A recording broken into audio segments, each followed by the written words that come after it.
banks of the Nolichucky River in upper East Tennessee, a university student makes the discovery of a lifetime.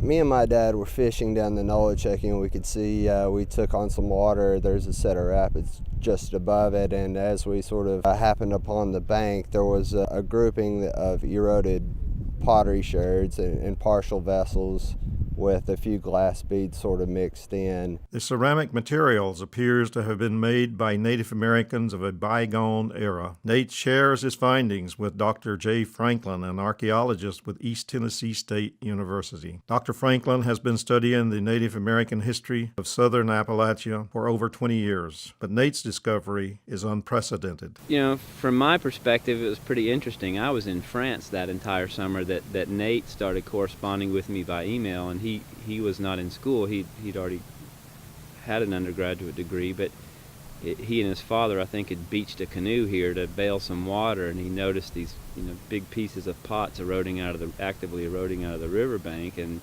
he started sending me pictures. And I think at the time he thought it was all Pisgah, which is late prehistoric, probably just on the cusp of European arrival. But the fact that he was finding so many big vessels and was able to cross-mend them, you just don't see that so much in archaeology anymore. The field alongside the riverbank discovery is private farmland, but the area may have once been a Native American settlement. Evidence of an ancient human habitation is everywhere. Artifacts lie scattered on the ground's surface. But Dr. Franklin has many questions only a further investigation of the site can answer. How old is this pottery? Who might have lived here?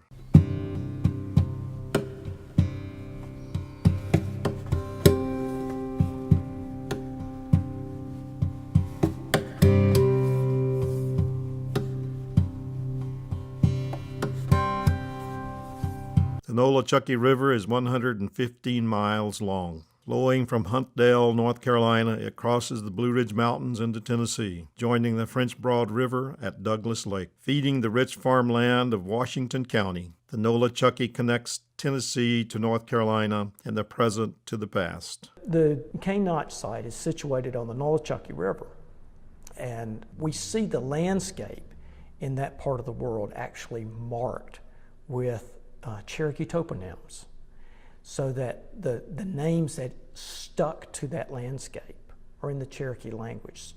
When the first English documentarians, if we would call them that, the people who created narratives, who created maps, are learning about that landscape from people who speak Cherokee languages.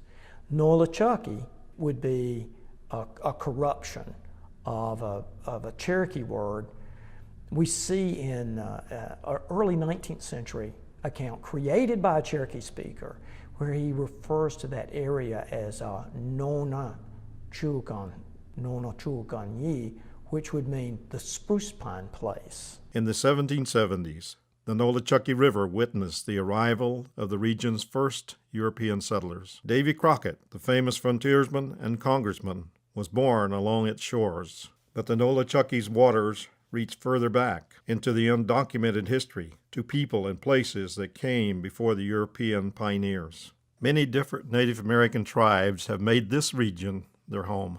Prehistoric peoples lived in scattered settlements next to the Nolichucky's life-giving waters. Some of the villages along its shores were inhabited by people who spoke Cherokee.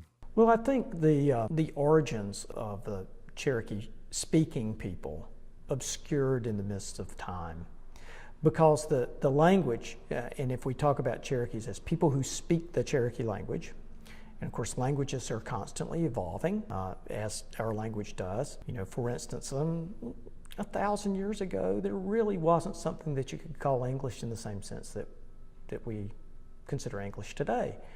The Cherokee language is most closely related to the Iroquois languages of the Great Lakes region. It is linguistically separated from those languages by as much as 3,500 years.